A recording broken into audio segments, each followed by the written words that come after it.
Vamos aos destaques de hoje. Tribunal de Justiça determina pagamento do auxílio emergencial aos atingidos pelo rompimento da barragem de Brumadinho. Incêndio de grandes proporções atinge 3 galpões na região do Barreiro. Atlético e Cruzeiro começam hoje a caminhada na Copa Sul-Americana. Belo Horizonte tem previsão de céu parcialmente nublado e a previsão de chuvas, raios e rajadas de vento ocasionais. Mínima de 20 graus e máxima prevista de 30 graus. A umidade relativa do ar está em 45%. Moradores da Vila Semag, em Contagem, passaram a manhã de hoje limpando as ruas e contando os prejuízos provocados pela forte chuva que atingiu a cidade ontem à noite. O temporal causou alagamentos e inundou as casas dos moradores. Um homem ficou preso na correnteza e teve de ser resgatado com a ajuda de cordas por vizinhos e pelos agentes da Defesa Civil. Segundo o órgão, 100 pessoas estão desabrigadas ou temporariamente fora de casa neste momento. 18 militares do Corpo de Bombeiros estão agora no bairro Miramar, no Barreiro, para evitar a volta de focos de um grande incêndio que atingiu 3 galpões de reciclagem e de produtos de limpeza na manhã de hoje. No início do incêndio, 10 viaturas foram deslocadas para o local a fim de conter as chamas. Uma densa camada de fumaça negra dificultou o trabalho dos militares. A origem do fogo ainda é desconhecida. Alguns moradores ficaram assustados com medo que o incêndio atingisse um matagal e também transformadores de energia nas proximidades. Depois que as labaredas foram controladas, os bombeiros pediram apoio de retroescavadeiras e de técnicos da Defesa Civil para vistoriar a área queimada. E um carro capotou na Avenida Presidente Carlos Luz, a Catalão, na altura do bairro Caiçara, na noite de ontem, por volta das 11 horas. O motorista sofreu ferimentos leves, foi atendido pelo SAMU e encaminhado ao hospital. O veículo atingiu uma árvore que corre risco de queda. Está no posto do Instituto Médico Legal de Betim o corpo do motorista da carreta que tombou na rodovia Fernão Dias, altura da Serra de Igarapé, durante a madrugada de hoje. O condutor perdeu o controle da direção e tombou na pista sentido BH, nas proximidades do quilômetro 519. A carreta tinha saído da cidade de Itaúna, na região centro-oeste, e estava carregada de minério de ferro. O trânsito sentido BH ficou completamente interditado, gerando congestionamento de quase 10 quilômetros. A pista já foi totalmente liberada. A repórter Milene Alves traz atualizações sobre o policiamento no campo em Minas Gerais. O governador Romeu Zema e o chefe do Estado-Maior da Polícia Militar de Minas Gerais, Coronel Maurício José de Oliveira, apresentaram um novo modelo de policiamento no campo baseado no calendário agrícola. O anúncio foi feito durante a Feira do Agronegócio Mineiro, em Uberlândia. A nova metodologia busca desarticular quadrilhas especializadas em roubos de carga, tráfico de drogas e crimes ambientais, além de garantir segurança em todas as etapas de produção. Dentro do planejamento estão previstas abordagens a veículos e pessoas, fiscalizações ambientais e orientações de segurança para os produtores rurais. O patrulhamento terá o reforço de unidades especializadas, como os batalhões de Polícia Militar Rodoviária e de Meio Ambiente, além do apoio do Serviço de Inteligência da Corporação, do uso de aeronaves e da tecnologia, com drones e reconhecimento facial. Os militares envolvidos vão utilizar um aplicativo que permite o levantamento de estradas rurais via GPS e cadastro das propriedades rurais. Até então, o policiamento é executado por militares que atuam em veículos de 4 rodas com armamentos e equipamentos adequados para prevenção e resposta às ocorrências.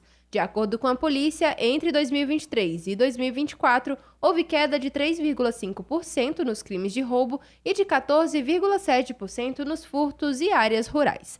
Repórter Milene Alves. Obrigado, Milene. E você vai ficar sabendo de uma fazenda bem diferente das fazendas que eu conheço na minha querida Jabuticatubas. A Polícia Militar apreendeu 14 barras de maconha, uma carabina e munição no curral de uma fazenda na periferia de Governador Valadares, no leste de Minas, há 15 dias. Os policiais receberam denúncias sobre drogas e armas escondidas no local e passaram a vigiar a fazenda até que realizaram uma varredura e descobriram material dentro de um alçapão em uma balança de gado abandonada. 2 homens foram presos.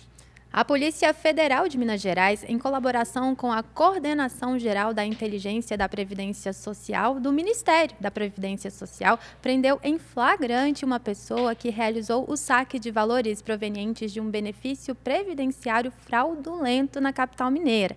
Durante a ação foram apreendidos o cartão utilizado no benefício fraudado, sua respectiva senha e os valores sacados.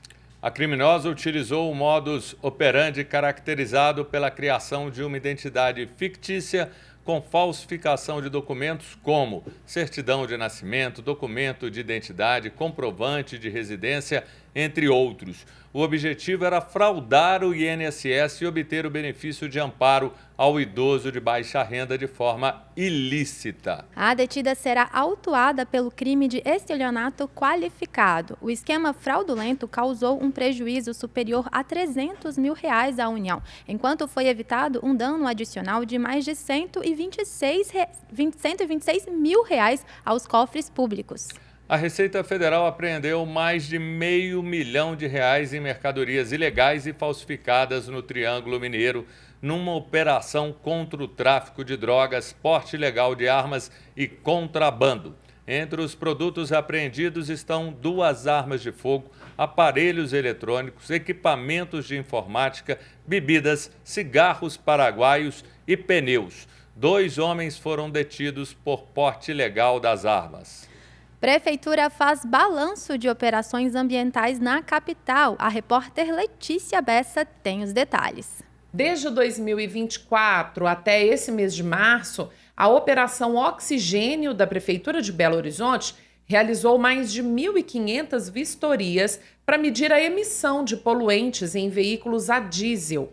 O principal objetivo, segundo o Executivo Municipal, é reduzir a poluição veicular e ajudar na melhora da qualidade do ar na capital. Considerando apenas este ano, foram mais de 280 vistorias, resultando em 13 multas aplicadas a donos de veículos. Ainda segundo a Prefeitura, a fiscalização tem priorizado ações em veículos movidos a diesel, como caminhões, ônibus, vans escolares, ambulâncias e transporte coletivo. Entre os principais motivos para a aplicação de multas estão o não comparecimento à inspeção veicular, a não conformidade com os padrões de emissão de poluentes e a reprovação nos testes realizados no ponto fixo de medição. Os valores das multas podem superar R$ 4.800. Repórter Letícia Bessa. Obrigado, Letícia. Linhas de ônibus da capital têm novo itinerário a partir de hoje, dia 1º de abril. E não é mentira. A informação é com o repórter Giovanni Rodrigues. Usuários do transporte coletivo das linhas 643 e 82 em Belo Horizonte devem ficar atentos à alteração no itinerário a partir desta terça-feira, dia 1º de abril. A linha 643, que atende a Estação Pampulha, Copacabana, via Monte Carmelo, passa a atender a EMEI Itamaraty nos dias úteis, facilitando o acesso dos moradores do bairro Universo à unidade de ensino. Já a linha 82, que faz a Estação São Gabriel, Savassi, via Hospitais, terá viagens com retorno expresso sem paradas em alguns horários de pico pela manhã nos dias úteis. O último ponto de embarque e desembarque é na Rua Professor Moraes, número 139, de onde a linha retorna para a Estação São Gabriel sem paradas e com itinerário alternativo. A expectativa da BH Trans é que essa mudança melhore a pontualidade da linha no pico da manhã. Informações estão em cartazes afixados nos ônibus e também no site pbh.gov.br. Repórter Giovanni Rodrigues. Obrigada, Giovanni. A partir de hoje, o formulário de identificação do condutor infrator deve ser preenchido exclusivamente pela internet. Também será permitido, de forma virtual, alterar dados e o acompanhamento do processo. Através do formulário, o interessado pode indicar o motorista que estava conduzindo o veículo no momento da infração. Dessa forma, a infração será atribuída ao condutor indicado depois da análise da Coordenadoria Estadual de Gestão de Trânsito. O objetivo das mudanças é agilizar as análises dos casos e diminuir o risco de extravio de documentos. E quem volta ao Rede Notícia para falar de um projeto que sugere homenagem a Fuad Noman em espaço no centro de BH é a repórter Letícia Bessa. Vereadores do PSD, partido do ex-prefeito Fuad Noman, protocolaram um projeto de lei na Câmara Municipal de Belo Horizonte, propondo que um espaço público da capital mineira receba o nome dele como forma de homenagem. Fuad morreu na quarta-feira da semana passada, dia 24, aos 77 anos, por complicações de um linfoma não Hodgkin. A proposta sugere que o espaço multiuso do Parque Municipal, no centro de BH, e que ainda está em fase de conclusão, receba o nome do ex-prefeito. A iniciativa é liderada pelo vereador Elton Júnior, em conjunto com Elinho da Farmácia e Maninho Félix. A escolha do espaço, segundo eles, é pelo fato de integrar o programa Centro de Todo Mundo, lançado no ano passado para revitalizar o centro da cidade, e que foi uma das frentes de atuação de Fuad, enquanto esteve à frente da prefeitura. Repórter Letícia Bessa. Obrigado, Letícia. No próximo bloco começa hoje a Sul-Americana para Atlético e Cruzeiro. E a audiência pública discute sobre privatização de hospital em BH. 12:13.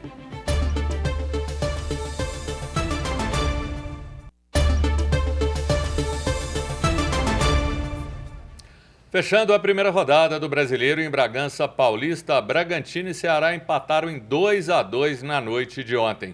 E começa hoje a Sul-Americana para Atlético e Cruzeiro. Os dois times vão estrear jogando fora de Belo Horizonte. O Cruzeiro é o atual vice-campeão da competição e enfrenta o União Santa Fé na Argentina, em Santa Fé, no estádio 15 de abril. Jogo do grupo é às 7h no horário de Brasília. O Cruzeiro não conta com Matheus Pereira e nem o zagueiro Jonathan.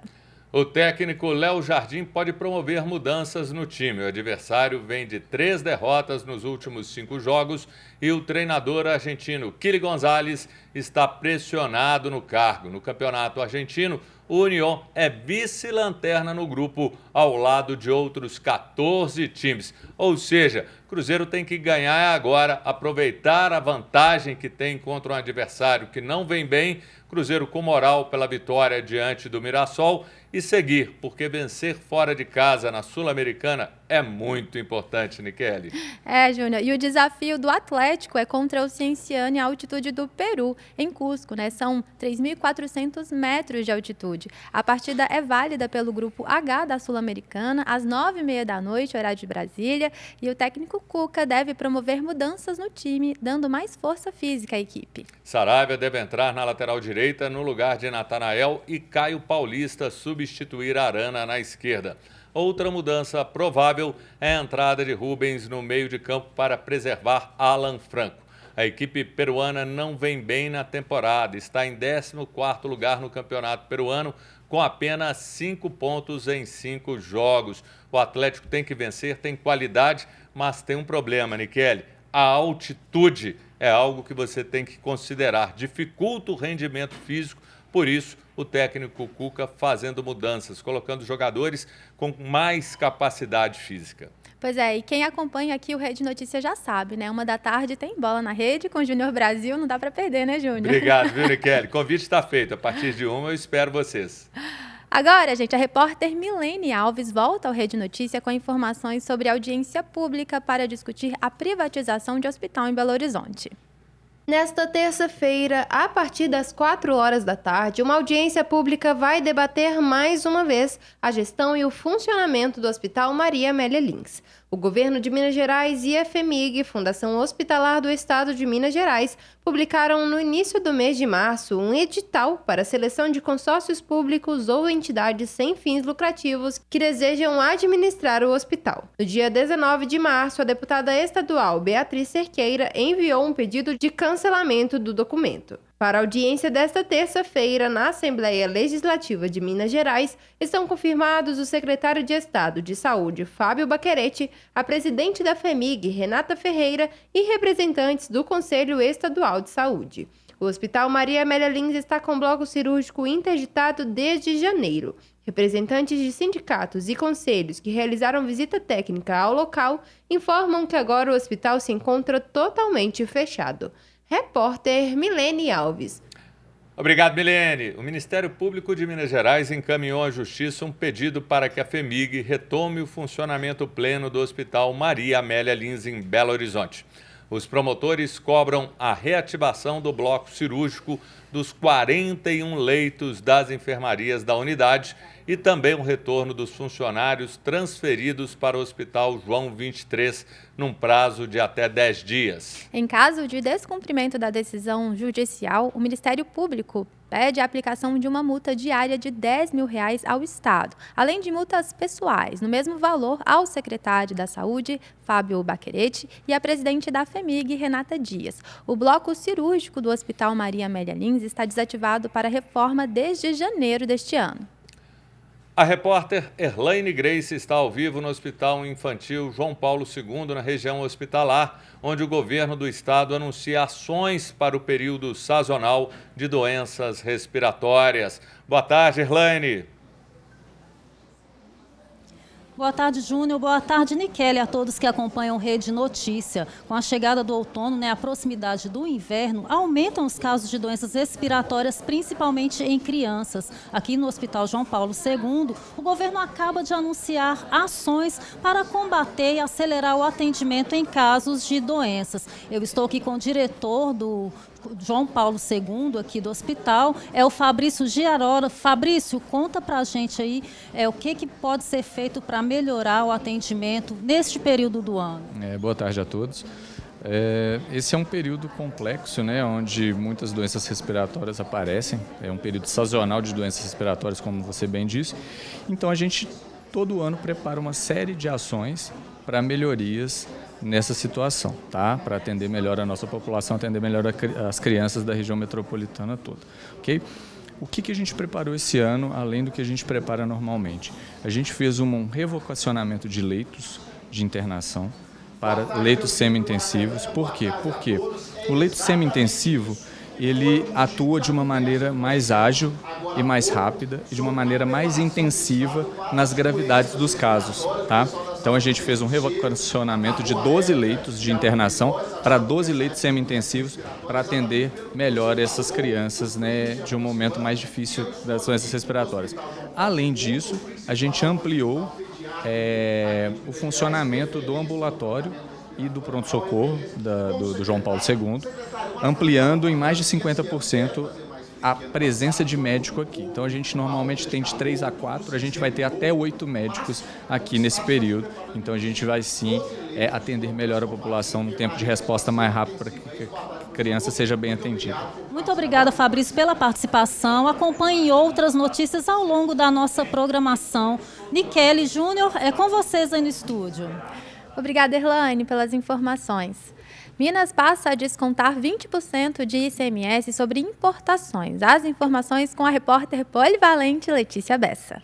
Está na lista dos 10 estados que começam a receber compras internacionais com aumento do ICMS, o Imposto sobre Circulação de Mercadorias e Serviços. O ajuste de 17% para 20% no valor do imposto passa a valer nesta terça, dia 1º, em outros 9 estados brasileiros: Acre, Alagoas, Bahia, Ceará, Paraíba, Piauí, Rio Grande do Norte, Roraima e Sergipe. Até então, os 26 estados e o Distrito Federal cobravam o mesmo imposto, 17%, sobre o valor da encomenda internacional. Além da alíquota do ICMS estadual, as encomendas internacionais de até $50 também são taxadas com mais 20% relativos ao imposto de importação, cobrança que entrou em vigor em agosto de 2023. A decisão foi tomada em dezembro pelo Comitê Nacional dos Secretários de Fazenda, mas passando a valer agora em abril. Repórter Letícia Bessa.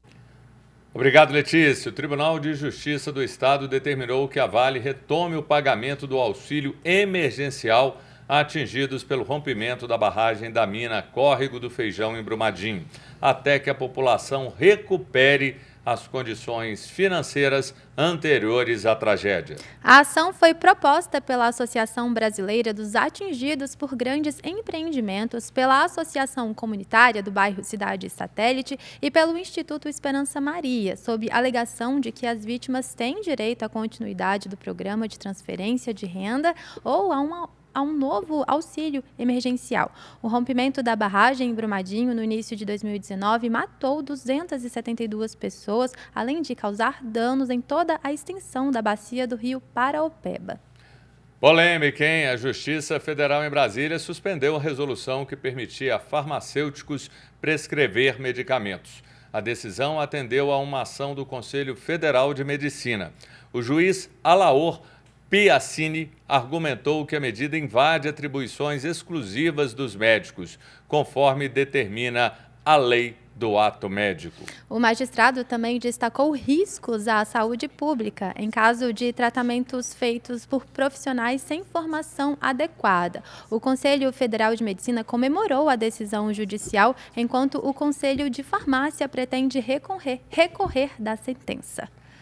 O mês de fevereiro deste ano registrou um recorde para o turismo nacional. Se você gosta de viajar, com toda certeza você contribuiu para isso. Cerca de 800 milhões de dólares trazidos por viajantes de outros países para a economia brasileira. O aumento foi superior a 22% na comparação com fevereiro do ano passado. Segundo estatísticas do Banco Central, 1.300.000 turistas estrangeiros desembarcaram em destinos nacionais. Isso é muito legal, porque a gente que gosta de viajar, a gente fala, Nikele, e valoriza o nosso país. E aí, com isso, aquele turista que está do lado de lá, vendo que a gente tem tanta riqueza, tanta coisa para aproveitar, acaba vindo redescobrir o Brasil novamente. Eu adoro, por exemplo, Ouro Preto, praia também, Paraty, um local legal, você em locais de cachoeira. E você, aonde que é? Qual o destino da Nikele e o marido? Ô, Júnior, tô procurando paz, viu? Recentemente estive em Lavras Novas, foi muito legal. E assim, eu reparei isso, tá? Eu vi estrangeiros por lá. A gente percebe que essas pessoas estão buscando o Brasil, né? Aqui, a nossa região também como destino. Mas vamos combinar? Bom demais. Olha, cachoeiras eu adoro. Eu vou dar aqui uma dica super legal para você. Muita gente não conhece. É dos parques mais valiosos, mais ricos de botânica. Lá na minha querida Lima Duarte, minha família é de lá, o Parque de Bitipoca. É extraordinário, vale a pena. Você vai gastar daqui até lá umas 6 horas. Hoje a vila lá de Bitipoca, de Santa Rita, é muito moldada para receber turistas. Então, é aproveitar o Brasil e avisar a turma lá de fora. Pode vir que aqui é muito bom. Olha, até eu vou receber essa dica aqui. Pode ir, você vai gostar. Termina a primeira parte do Rede Notícia e agora você fica com uma entrevista com o jornalista e analista político Orion Teixeira, falando sobre o cenário das eleições de 2026 e da política. Acompanhe as nossas redes sociais no Instagram, @TV Horizonte Oficial e @Rádio América Oficial. Até amanhã. E não é mentira não, a gente está de volta amanhã. Até amanhã.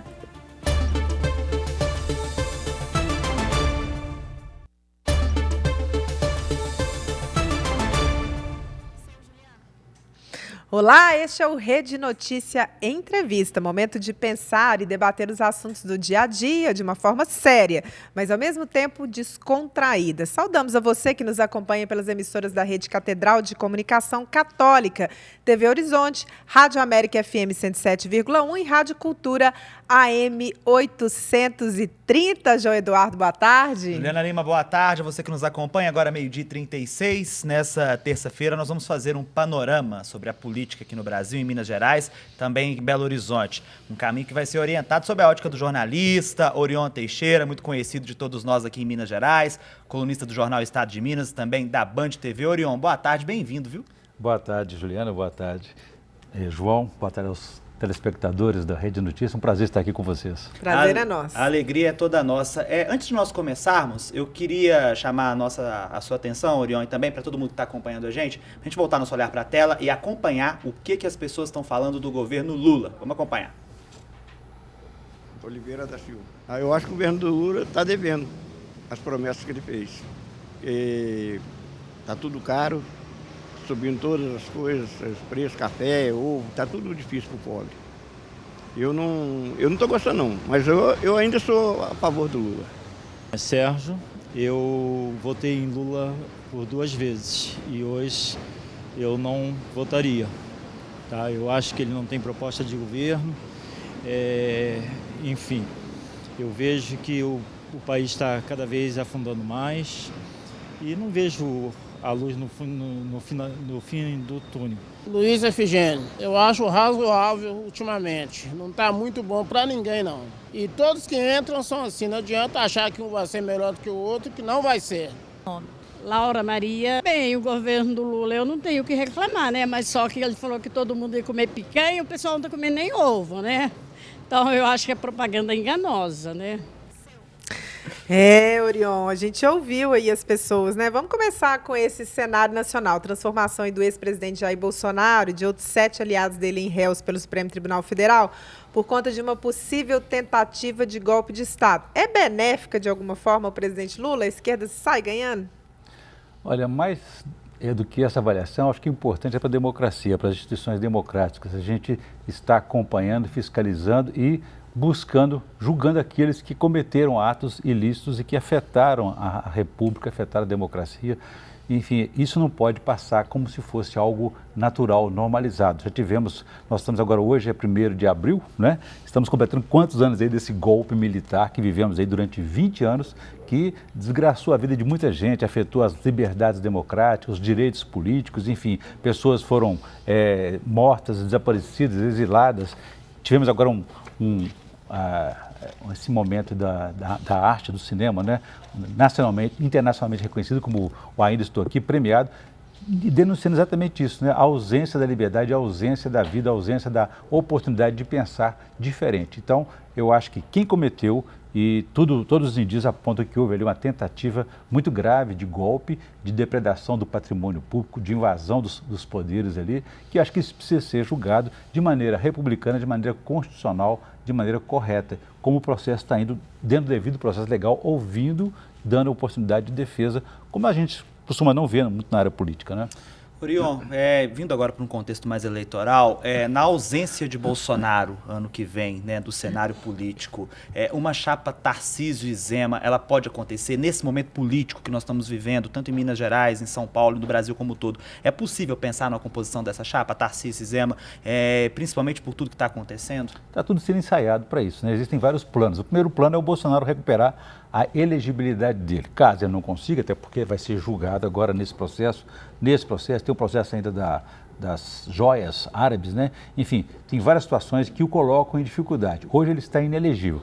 Plano A, então, está, digamos assim, superado. Plano B seria Tarcísio Freitas, governador de São Paulo, que é do Republicanos, um aliado de primeira hora de Bolsonaro, e um nome que está tendo uma aprovação popular bastante alta na sua gestão em São Paulo. Tudo indica que ele é o nome mais forte para enfrentar Lula no ano que vem. Se o vice vai ser o Zema, seria aquela tradicional chapa café com leite, né? Enfim, é um nome forte, uma chapa forte, sim. Não sei se Bolsonaro vai permitir ou vai insistir para ter um carimbo Bolsonaro na chapa, tipo a ex-primeira-dama, mulher dele, a Michele Bolsonaro, ou um dos filhos nessa chapa, formando então a chapa bolsonarista, dando essa caracterização que o Bolsonaro julga que é importante de atrair os seus seguidores. Mas com Zema, sim, é um nome forte, uma chapa forte, pode acontecer. Caso não aconteça, Zema estará junto deles de uma forma ou de outra. Ô, Orion, como é que fica o nome, por exemplo, do Ciro Gomes? Falou mal do PT, falou mal do Lula, falou mal do irmão dele, fala mal de todo mundo, mas sempre está no processo eleitoral. Quem mesmo? Ciro Gomes. A questão é essa, porque não adianta a gente querer ser, né? Eu estou ouvindo falar muito o nome de Aécio Neves vai disputar isso aqui, que venha todos que têm direitos políticos que disputem, podem registrar sua chapa, têm os direitos políticos, não tem nenhum ilícito que o impeça, né? Tem um partido, está afiliado. Essas são as condições, tem mais de 30 anos, pode ser governador, mais de 35 anos pode ser presidente da República, enfim.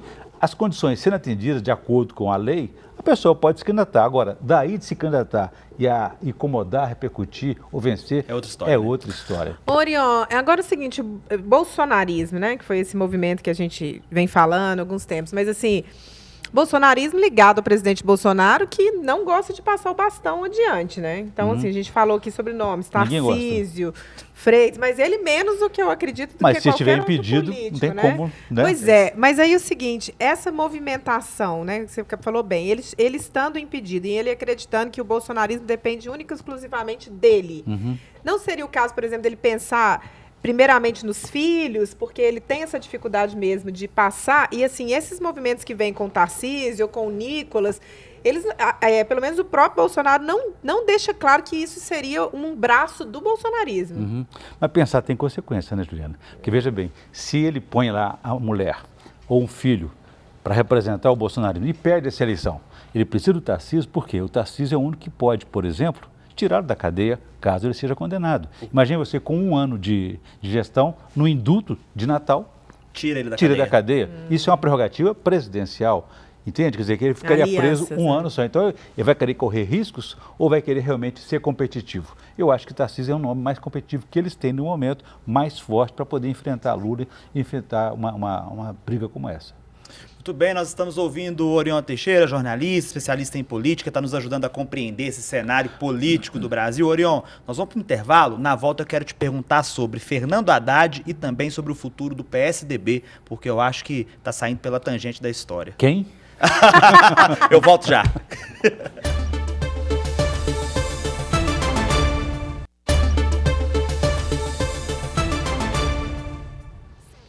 De volta aqui com o nosso Rede Notícia Entrevista, recebendo hoje o jornalista e analista político Orion Teixeira. Orion, mais uma vez, seja muito bem-vindo aqui ao programa. Obrigado, prazer estar com vocês. Vamos falar de cenário ainda nacional, né, João? Vamos sim. Ô, Orion, eu confesso que eu dei uns risos aqui no intervalo, porque eu te ouço tem muito tempo, toda vez que você fala alguma coisa, você sempre diz assim, olha, a política, ela tem que ser compreendida de uma forma leve para a gente poder entender de fato o que está acontecendo. Eu acho isso maravilhoso. Inclusive, acho que virei jornalista por conta disso. Numa possível, assim, uma provável decisão do presidente Lula de não ser candidato à reeleição por conta da saúde, da idade, de outros problemas aí. O Haddad é o nome da reeleição? É um dos nomes, mas você veja bem, o PT caminha para o centro. E mais além do PT, o próprio Lula, ele está acima do PT. Existe o lulismo, existe o petismo. Ele mesmo disse que era uma ideia, né? Ele disse uma vez no Ricardo Boechat que ele já não era mais um partido, era uma ideia. Exato. Então, veja bem, o PT sofre muita rejeição hoje. Não chega a ser a do PSDB, por exemplo, que acabou, que desmilinguiu, mas existe muita rejeição. Ter aquele carimbo, o petista disputando a presidência da República, o governo de Minas Gerais, a prefeitura de Belo Horizonte. Há uma rejeição muito forte, um risco muito grande de perder. Claro. Por isso que o Lula busca essas alianças mais ao centro, chamada frente ampla. Justamente. Né? Não é isso? Então, quer dizer, é uma frente ampla de centro, centro-esquerda, vai um pouquinho, às vezes, para a direita. Alckmin, atual vice-presidente, ele veio do centro-direita. Justamente. Né? Então, o Zé Alencar, no passado, o Zé Alencar representava o empresariado, representava o capital, representava o patrão, e Lula era o operário, né? A esquerda. Então, fizeram uma aliança possível, naquela época, né? Em que o capital e o trabalhador se uniram e venceram a eleição, demonstrando que superaram todas aquelas resistências, dificuldades de entendimento, de convivência. Então, acho que o Lula, por exemplo, poderá ter a opção como o Alckmin, ele tem outras opções no cenário do centro, mas não é uma coisa ainda cravada que vai ser o Haddad. O Haddad está sendo construído. Se ele estiver bem, como o ministro está fazendo... Será ele. Pode ser. Se não, não. Pode ser. Ô, Orion, já que falamos de PT, né? Vamos falar de PSDB, que já foi o principal adversário. Já foi o principal adversário do PT e que hoje respira durante 20 aí, anos, né? Com a ajuda de aparelhos, e tem feito esse movimento de se associar com siglas como Solidariedade, e mudar de nome, né? PDT, outras, enfim, essa tal da social-democracia. Qual que é o futuro dos tucanos? Não sei se tem futuro. O futuro talvez seja esse aí. Vamos nos abrigar em outro partido, em outra legenda, em outro formato, em outro pensamento político. Aquele esgotou, aquele acabou. Não existe mais recuperação desse paciente, né? Os próprios tucanos já entenderam isso e buscam essa alternativa em fazer uma fusão com o PSD de Gilberto Kassab, em fazer uma aliança com o PDT, enfim, com aqueles iguais, que possam pensar da mesma forma. Mas é preciso dar aquele banho, né? Aquela desintoxicação, digamos assim, entendeu? E dar uma recapagem para mostrar que é outro partido, que é outra história, que aquela história está vencida já e ela não se recupera. A energia que você vai gastar para recuperar uma imagem do PSDB, um rótulo do PSDB, você vai perder muito tempo com isso. É melhor você andar para frente e aprender com as lições aí. Jornalista Orion Teixeira no Rede Notícia Entrevista de hoje. Orion, Romeu Zema, vindo agora para Minas Gerais, está aí no seu terceiro ano de segundo mandato, já tem previsão de no ano que vem, no início, renunciar para construir a campanha aí para a presidência da República ou para vice, sei lá o que ele vai querer. Para ficar na área. Para ficar na área, digamos assim. Tá no caminho certo? Acho que sim, né? Porque, veja bem, após o segundo mandato, você não tem mais condições de se reeleger. E é preciso criar as condições de permanência do seu projeto no governo. Qual a maneira mais fácil? É você se desincompatibilizando, deixando o governo em abril para disputar um mandato, um outro mandato ou não, mas permitindo que o seu vice, que é o seu atual pré-candidato a governador, Matheus Simões, tenha a oportunidade de, acomodado ali na máquina, no comando da máquina, possa poder ter mais visibilidade e capacidade de se renovar e se reeleger. E aí o partido dele, o projeto dele, pode continuar. Não tem outra forma mais, assim, digamos, objetiva. A gente estava falando aqui, né, sobre essa questão do Fouad Noman, que disputou política, a candidatura aqui a prefeito de Belo Horizonte, era praticamente quase um desconhecido da população, mesmo sendo prefeito, né? Ele era vice e depois se tornou prefeito logo em seguida. Né? E aí vamos entrar nessa questão, né, de possibilidades. Se o Matheus Simões, se o governador Zema, né, sai do governo para poder entrar na candidatura à presidência da República, o Matheus Simões, que é o seu vice, poderia tentar, por exemplo, entrar nessa vaga aí de governador, mas é um desconhecido também da população e tem um discurso muito técnico. Emplaca? É um nome preparado, um nome que tem até mais capacidade de gestão do que o próprio governador. Já demonstrou isso e está ajudando muito o governador hoje nessa sua gestão. Então, eu acho que fazendo um bom trabalho, tendo essa visibilidade, tendo uma máquina na mão, sendo governador, imagino que tenha obras a serem exibidas, a serem mostradas, fazendo uma boa comunicação, as chances de dar certo são muito grandes, né? O contrário seria incompetência política e administrativa. Então, acredita-se que ele está no caminho certo com os recursos, né? E os instrumentos corretos que poderão ajudá-lo. Vai ter adversário? Vai. Quem vai ser esse adversário? Ainda não sabemos, né? Hoje ele tem um desafio muito grande no campo da direita, que é o campo dele, onde ele milita ali, que é do Partido Novo, e tem os aliados como do próprio PL, bolsonarista, tem o republicanos. E tem um nome muito forte ali, chamado Cleitinho Azevedo, que é um senador anotado aqui de mais de 4 milhões de votos, né? Vive nas redes sociais, você pode ver ele nas redes sociais, mas você talvez não veja ele no Senado. Então você não conheça um projeto dele no Senado, mas você vai ver várias propostas dele, malucas ou não, ali nas redes sociais, fazendo o maior sucesso. Tem outro lá, o Nicolas também, que é outro concorrente, também nesse campo. Então, você vê, nesse campo da direita, você tem, na direita e na extrema direita, você tem 3 nomes: Simões, Cleitinho e Nicolas. Do lado oposto, você ainda não tem nenhum nome. Ao contrário, o PT não tem condições de apresentar um nome que seja, digamos, competitivo. Eu posso até dizer assim, tem ou não tem? Eu acho que tem. A prefeita de Contagem, Marília reeleita 4 vezes, Verdade. ela tem 4 mandatos, coisa que o Lula ainda não conseguiu. Marília me confidenciou uma vez, Orion, que não queria mexer com isso de jeito nenhum. Você acha que o PT vira a cabeça dela? Vai ter que ser convencida. Ela me disse também que não seria candidata porque ela tem PT na testa, ela é carimbada. Justamente. E que as pessoas iriam rejeitá-la por isso. Tudo bem, é uma verdade? Pode ser, não seja absoluta, mas pode ser conversado isso, dialogado isso com a sociedade. Até porque lá em Contagem ela conseguiu 4 mandatos e conseguiu 18 partidos, se não me engano, numa frente ampla que ela montou. Quer dizer, as pessoas deram para ela respaldo, acreditaram no projeto dela, sendo de outros partidos até mesmo antagônicos ao do PT. Justamente. Então ela não se amparou, ela não usou só a fórmula, o carimbo PT, a origem petista, a natureza dela, para poder governar ou fazer a campanha. Mas, se você perceber, ela teve 60% de aprovação na eleição, mas ela, prefeita, tem 80%. Porque quando ela se apresenta como candidata do PT, perdeu 20 pontos.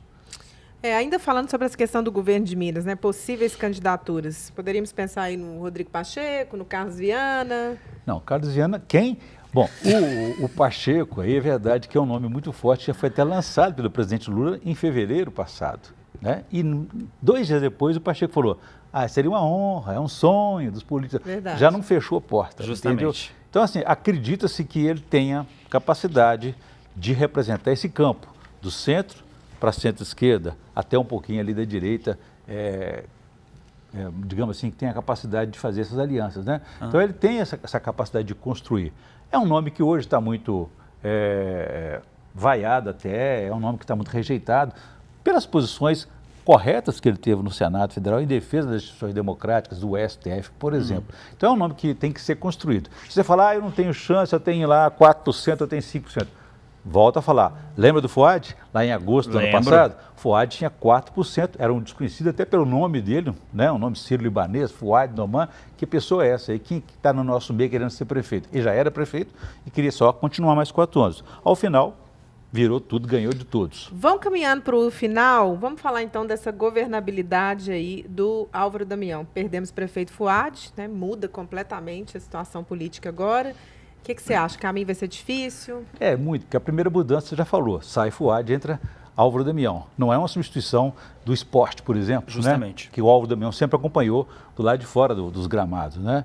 É uma substituição que vai exigir muita capacidade política, coisa que ele ainda não tem. Capacidade de gestão, que ele também não construiu. Ele saiu, foi de 2 vezes vereador da Câmara para a cadeira de prefeito. Câmara de Belo Horizonte e virou prefeito. Sem querer, inclusive, essas coisas do destino. Ele não queria não acreditava nessa chapa, vou perder a eleição, vou ficar sem mandato, né? Mas então, assim, de repente, agora a sorte, o azar, ou seja, o que for, o destino o colocou ali.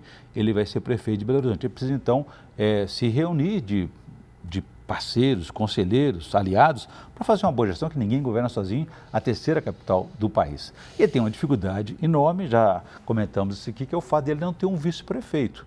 Você lembra que o Fouad passou na gestão dele sem ter um vice-prefeito, cujo vice-prefeito pela linha sucessória era Gabriel Azevedo, da presidência da Câmara, que fez um inferno na vida dele, na vida de Fouad. Por pouco não deu impeachment ali, né? E depois o jogo virou quase que Gabriel que foi cassado também. Verdade. Então, dessa vez, o Juliano Lopes, presidente da Câmara, é o vice na linha sucessória. Não é um aliado de Damião, ao contrário, até brigaram na eleição para a mesa. O Juliano chegou a chamar ele de pateta, inclusive. Você pode dizer, superou, está superado, ok. Coisas do passado são coisas do passado. Mas as do futuro ninguém sabe quais serão. A gente nunca sabe se vai ser pior, né? Até porque não vou dizer para você que o Juliano vai trabalhar pela queda do Álvaro, mas também não vai ajudá-lo. Não é obrigação dele, ele é presidente da Câmara. É presidente de poder, tem lá um distanciamento, uma independência e tal, mas o grupo dele político nós conhecemos, que é o Marcelo Aro, que tem sede de poder. Muito bem, Orion, eu ficaria com você, mas o resto da tarde conversando sobre política. Por que você não fica? Porque senão o controle, senão o ponto me mata. Mas quero te agradecer a presença, você é sempre muito bem-vindo aqui. Muito obrigado. Viu? Juliano, um abraço, muito obrigado pelo carinho. Obrigada, João, obrigada a você que nos acompanhou até agora, foi um prazer, a gente volta amanhã com mais Rede Notícia Entrevista. Ótima tarde para você, até lá.